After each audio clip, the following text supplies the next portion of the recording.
The Bible gives us countless examples of people who either waited on God and saw His promises fulfilled, or rushed ahead and faced the consequences of moving before Him. Abraham and Sarah were promised a child, but when the wait became too long, they took matters into their own hands. Sarah encouraged Abraham to have a child with Hagar, thinking this must be the way God would fulfill His promise, but their decision led to strife and division that lasted for generations. If they had waited for God's perfect timing, they would have avoided unnecessary pain.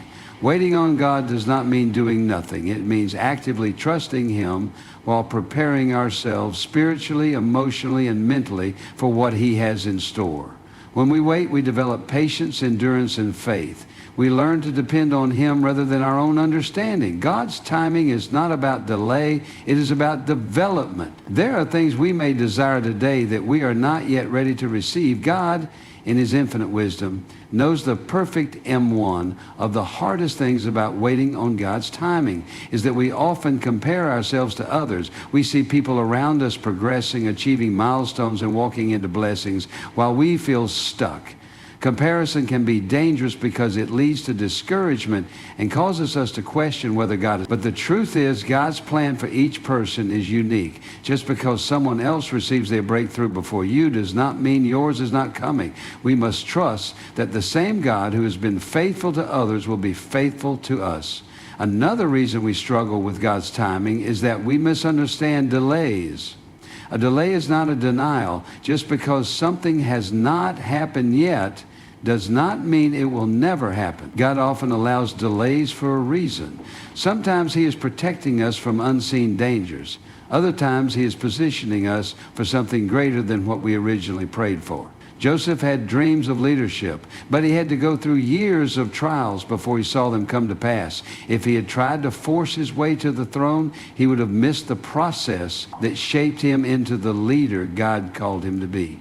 You also have to understand that God's timing is connected to His purpose. When God calls us to wait, it is because He is aligning everything for His perfect will. He is not only preparing the blessing for us, but preparing us for the blessing. If we receive something too soon, we might not be able to handle it properly. Just like a fruit picked before it is ripe will not taste as sweet, a blessing received outside of God's timing will not bring the fulfillment we expect. Faith requires trust in the unseen. It requires us to believe that even when we do not understand, God is still in control. It is in the waiting that our faith is stretched and strengthened. The enemy will try to convince us that God has abandoned us, that we need to take matters into our own hands, and that waiting is a waste of time. But when we recognize that God's timing is perfect, we will refuse to move before Him. We will stand firm in faith, knowing that when the time is right, He will open the right doors, bring the right people, and lead us into the fullness of His plans. Sure, here's the expanded version of your second key note. Patience is one of the greatest tests of faith. It is easy to trust God when things are happening quickly, when doors are opening, and when life seems to be moving forward smoothly. But what happens when we have to wait? What happens when prayers go unanswered, when situations seem stagnant, and when every attempt to move forward feels like hitting a wall? That is when our faith is truly tested. God allows seasons of waiting to refine our trust in Him. It is in these moments that we must make a choice. Will we remain faithful even when we do not see immediate results, or will we allow doubt and frustration to take over? Many people miss out on God's best for their lives because they become impatient and take matters into their own hands. They step ahead of God's timing thinking they are helping Him, only to find themselves in situations filled with unnecessary struggles. One of the most important lessons about patience is understanding that it does not mean passivity. Biblical patience is not about doing nothing. It is about maintaining faith, continuing to seek God, and staying in alignment with His will while we wait. It is about preparing ourselves so that when the right time comes, we are ready to step into what God has planned for us. Throughout the Bible, we see how patience and faith go hand in hand. Take Noah, for example. God told him to build an ark because a great flood was coming. It took years, possibly decades, for that promise to be fulfilled. Imagine how difficult it must have been to keep building when there was no sign of rain. People probably mocked him, questioned his sanity, and doubted that anything would ever happen. But Noah remained faithful. He continued working, trusting that if God said it, it would surely come to pass. And in the end, his patience and obedience saved him and his family. Another powerful example is the story of the Israelites in the wilderness. After being delivered from Egypt, they were on their way to the promised land, a journey that should have taken only a few weeks. But because of their impatience, complaints, and lack of trust in God, they ended up wandering for 40 years. They allowed their frustration to turn into disobedience, and as a result, an entire generation missed out on the promise. Their story teaches us a hard truth. Impatience can delay or even prevent us from stepping into what God has prepared for us. Patience is also a test of character. When we wait on God, we develop endurance, humility, and spiritual maturity. Waiting forces us to rely on Him rather than our own strength. It teaches us that His ways are higher than our ways and that He sees what we cannot see. Sometimes what looks like a delay to us is actually God protecting us from something we are not ready for. If He gave us everything we wanted immediately, we might not be able to handle it properly. But through the waiting process, He strengthens us and prepares us for what is ahead. One of the most challenging aspects of patience is dealing with uncertainty. When we do not have a clear timeline, it is easy to become anxious and start questioning whether God will come through. But faith is trusting even when we do not see the full picture. It is believing that God is working behind the scenes, arranging everything according to His perfect plan. If we truly believe that He is in control, we will not rush ahead. We will wait with expectation, knowing that His timing is always best. The enemy will try to use waiting seasons to plant seeds of doubt in our hearts.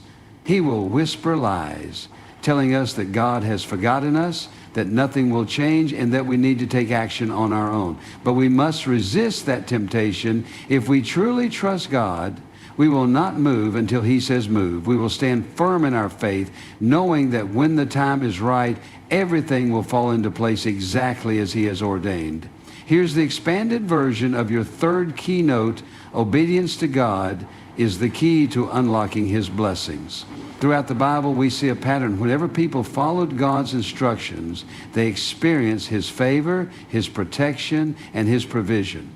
On the other hand, when they chose to do things their own way, they often faced unnecessary struggles and hardships.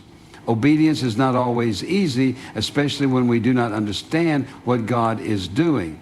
However, true faith means trusting that His ways are higher than ours and that every command He gives is for our ultimate good. One of the greatest examples of obedience bringing blessings is the story of Abraham. When God told him to leave his homeland and go to a place He would show him, Abraham did not have all the details. He did not know exactly where he was going, how he would survive, or what challenges he would face. Yet because he obeyed, God blessed him abundantly. He became the father of many nations, and his descendants inherited the promises of God. If Abraham had chosen to stay where he was, afraid of the unknown, he would have missed out on the extraordinary blessings God had prepared for him. Obedience requires trust. Sometimes God will ask us to do things that do not make sense in the natural. He may tell us to take a step in faith before we see the provision. He may ask us to forgive someone who has hurt us deeply. He may instruct us to give when we feel like we have little to offer. But every act of obedience positions us for greater blessings. God does not ask for obedience to control us. He asks for it because He knows what is best for us. We see another powerful example in the life of Peter. In Luke 5, Peter and his fellow fishermen had been working all night and caught nothing. They were exhausted and discouraged. Then Jesus told Peter to go back out and cast his nets again. From a logical standpoint, this instruction made no sense. Peter was an experienced fisherman. He knew how fishing worked, and he had already tried everything. But instead of arguing or questioning, he obeyed. He said, "Nevertheless, at your word, I will let down the net." The result? A miraculous catch, so many fish that their nets began to break. That is what happens when we obey God, even when it seems unreasonable. Peter could have ignored Jesus' instruction and gone home frustrated. Instead, he chose obedience, and his life was never the same again. He not only experienced a miracle, but that moment also set him on the path to becoming one of Jesus' disciples, playing a crucial role in the early church. Delayed obedience is also disobedience. Many times we feel the prompting of God to do something, but we hesitate. We wait for a better time, for more confirmation, or for everything to make perfect sense before we act. But when God speaks, he expects us to respond in faith. Delaying obedience can cause us to miss divine opportunities. The children of Israel learned this lesson the hard way. When God told them to take possession of the promised land, they hesitated because of fear. As a result, they wandered in the wilderness for 40 years. They could have stepped into their blessing much sooner, but their hesitation cost them precious time. Obedience is often tested in the small things. Many people wait for a big instruction from God, but they ignore the simple, everyday acts of obedience, being kind to others, staying faithful in prayer, forgiving quickly, and trusting him with their daily decisions. When we obey in the small things, we prove to God that we can be trusted with greater responsibilities and greater blessings. Another key truth about obedience is that it brings protection. Sometimes God tells us to walk away from a certain relationship, avoid a specific place, or wait before making a decision. At the time, it may not make sense, but later we often realize he was protecting us from harm, heartbreak, or disappointment. When we listen to his voice and follow his leading, we walk in his divine covering. Ultimately, obedience to God is a demonstration of our love for him. Jesus said, "If you love me, keep my commandments." John 14:15. It is not about following a set of rules out of fear or obligation, but about trusting that our Heavenly Father knows what is best for us. When we surrender our own plans and desires to follow his instructions, we position ourselves to receive the fullness of his promises. True blessings are not just material things. They include peace, joy, protection, and a deep relationship with God. Those who walk in obedience will always experience the goodness of God in ways that far exceed what they could have imagined. Here's the expanded version of your fourth key note. Impulsiveness can lead to decisions that bring regret, pain, and unnecessary struggles.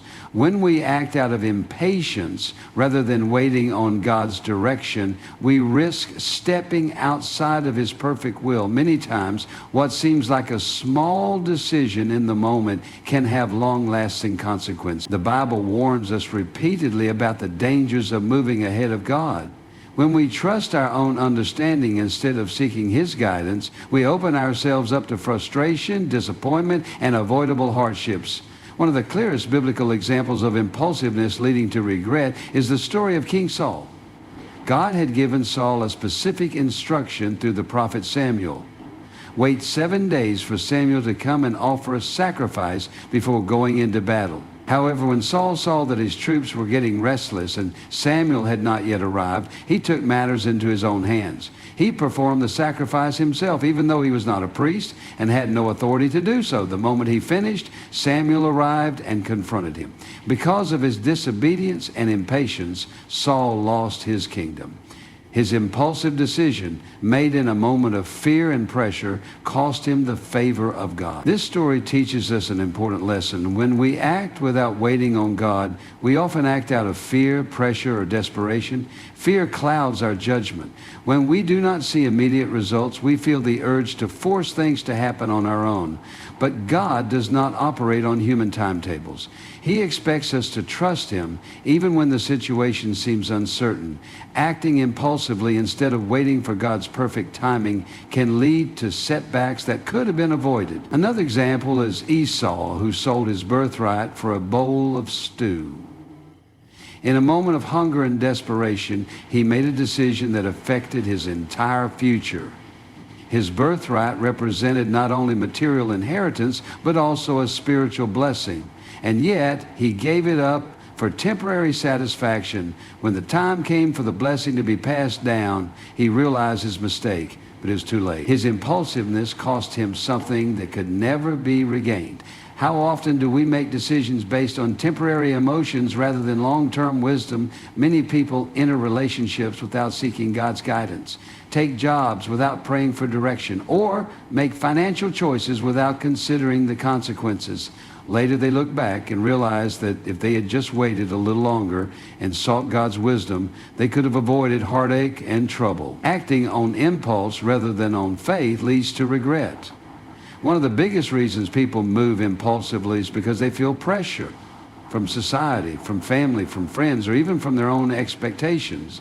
There is a fear of missing out, a fear of being left behind, or a fear that if they do not act now, they will lose their opportunity.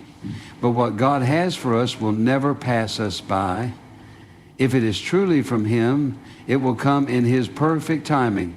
Moving before He says go can lead us into places we were never meant to be. The enemy also uses impulsiveness as a trap. He wants us to be impatient, to make rash decisions, and to step out of alignment with God's will. He knows that when we move without seeking God's direction, we become vulnerable to His attacks. That is why He tries to pressure us into acting quickly without praying or waiting for confirmation. But God calls us to move in wisdom, not in haste. Self-restraint is one of the fruits of the Spirit, and learning to wait on God is a sign of spiritual maturity. When we trust Him completely, we will not feel the need to rush.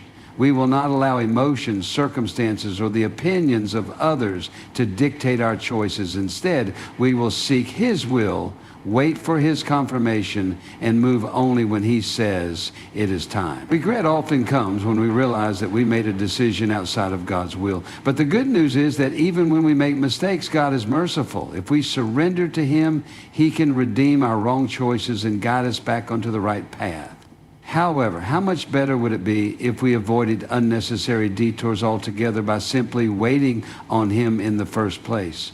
When we learn to resist the urge to act impulsively and instead seek God's wisdom, we will walk in His best for our lives. We will avoid unnecessary pain and experience His blessings at the right time in the right way. Every decision should be made with prayer, patience, and trust in His perfect plan. Moving too soon can lead to regret. But waiting on God always leads to His best. Here's the expanded version of your fifth keynote. Before making any move in life, prayer must always come first. Prayer is not just a ritual or a religious routine. It is a direct line of communication with God. It is the way we seek His guidance, align our hearts with His will, and gain clarity on the steps we should take. Many people make decisions based on emotions, pressure, or logic without consulting God first. And as a result, they find themselves in situations that could have been avoided. The principle of prayer before progress is a fundamental truth that ensures we are walking in God's will rather than our own. One of the greatest dangers of moving without prayer is that we risk stepping into something that looks good but is not from God. Not every open door is a God-ordained door. Some opportunities may appear perfect on the surface, but without prayer, we do not see the hidden traps. When we commit our plans to God before making a decision, He will either confirm the direction or warn us to wait. Proverbs 3:05-6 reminds us, "Trust in the Lord with all your heart and lean not on your own understanding. In all your ways acknowledge Him, and He will direct your paths." This means that before making progress in any area, whether in relationships, career, finances, or ministry, we must first acknowledge God through prayer. The Bible gives us countless examples of people who sought God's direction before making a move and experienced His divine guidance. One powerful example is King David. Unlike King Saul, who acted impulsively, David made it a habit to inquire of the Lord before taking action. In Luke Samuel 30, when the Amalekites raided Ziklag, burned it down, and took the families of David and his men captive, David did not react out of panic. Even though his men were heartbroken and ready to turn against him, David first strengthened himself in the Lord and then asked God, "Shall I pursue this raiding party? Will I overtake them?" God answered him clearly, "Pursue them, for you will certainly overtake them and succeed in the rescue." Because David prayed before taking action, he recovered everything that was stolen. Had he acted in haste, he could have lost even more On the other hand, the Bible also shows us what happens when people fail to seek God in prayer before making a move. One example is Joshua and the Israelites when they made a treaty with the Gibeonites in Joshua 9. The Gibeonites deceived them by pretending to be from a distant land, and because Joshua and the leaders relied on their own understanding instead of seeking God in prayer, they entered into a covenant that later caused trouble. The Bible specifically states in Joshua 9:14, the Israelites sampled their provisions but did not inquire of the Lord. That one mistake had long-term consequences. If they had prayed first, God would have revealed the deception and saved them from making a poor decision. Prayer is not just about asking God for things. It is about seeking His wisdom and discernment. Many times people pray only when they are in trouble, but prayer should be our first response, not our last resort. When we develop a habit of consistent prayer, we become more sensitive to the leading of the Holy Spirit. We begin to recognize when God is saying, go, and when He is saying, wait. Sometimes God will give us an immediate answer, while other times He may lead us to be still and trust His timing. Either way, prayer ensures that we are not moving blindly, but are being led by the one who sees the end from the beginning. Another reason why prayer must come before progress is that it invites God into our plans. Psalm 127 says, unless the Lord builds the house, the builders labor in vain. No matter how talented, skilled, or prepared we are, if we move forward without God's blessing, our efforts will not produce the results He intends. But when we seek Him first, He gives us divine strategies, favor, and supernatural breakthroughs that we could never achieve on our own. Even Jesus, the Son of God, prioritized prayer before making significant decisions. Before choosing His 12 disciples, He spent an entire night in prayer, Luke 6:12 through 13. If Jesus, who is fully God and fully man, needed to pray before making decisions, how much more should we? His example teaches us that prayer is not optional. It is essential for walking in God's will. Sometimes the answer we receive in prayer is not what we expect. There will be times when we want to move forward, but God tells us to wait. There will be moments when we have a plan, but God redirects us. That is why prayer requires both speaking and listening. We must be willing to pause and hear God's voice rather than rushing into action without His confirmation. The enemy wants us to act without praying because he knows that when we step outside of God's will, we become vulnerable to attack. He tries to make us impatient, anxious, and impulsive, hoping that we will rely on our own wisdom rather than seeking God's guidance. But when we commit to praying before making progress, we shut the door to deception, mistakes, and regrets. We allow God to go before us, clearing obstacles and preparing the way. No matter how big or small the decision, we must make it a habit to seek God first. When we pray before progressing, we are not only ensuring that we are walking in God's will, but we are also setting ourselves up for His best. God's plans for us are always greater than anything we could imagine, but we will only experience them fully if we are willing to wait for His direction before making a move.